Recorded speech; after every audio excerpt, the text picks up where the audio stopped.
Magandang araw.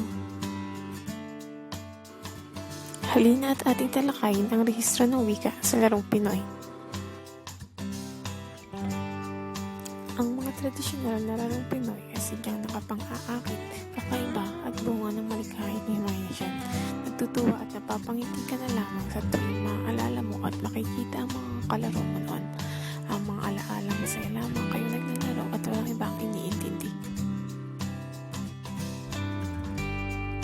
Sapagkat ang mga panahon na ito ay ramdam na ramdam mo ang kamuwangan sa mundo. Maraming mga laro noon na talaga namang kagigiliwan mo sa larong tumbang preso, maingay na kumakalansing ang lata sa tuwing ito ay matatamaan ng tsinelas.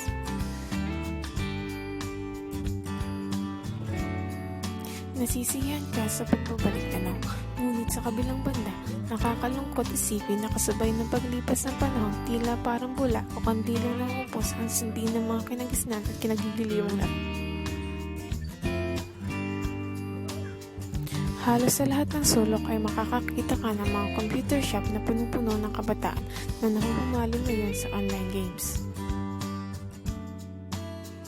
Mapapansin sa obserbasyong ito ang unti-unting pagkalimot ng kabataan sa mga kinagisnang laro at libangan. Nabawasan na ang mga oras nila sa pakikipag-interaksyon sa kapwa-bata sapagkat mas pinipili ng mga kabataan ang maging interactive sa harap ng computer. Layunin.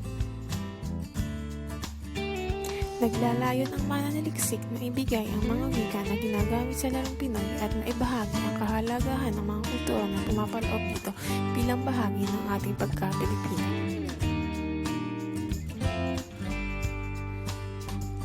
Ang mananaliksik ay gumamit ng deskriptibong pamamaraan sa pamanahong papel na ito na kung saan isinakatuparan ng pagbibigay at pagbabahagi ng mga impormasyon sa mga mamababasa.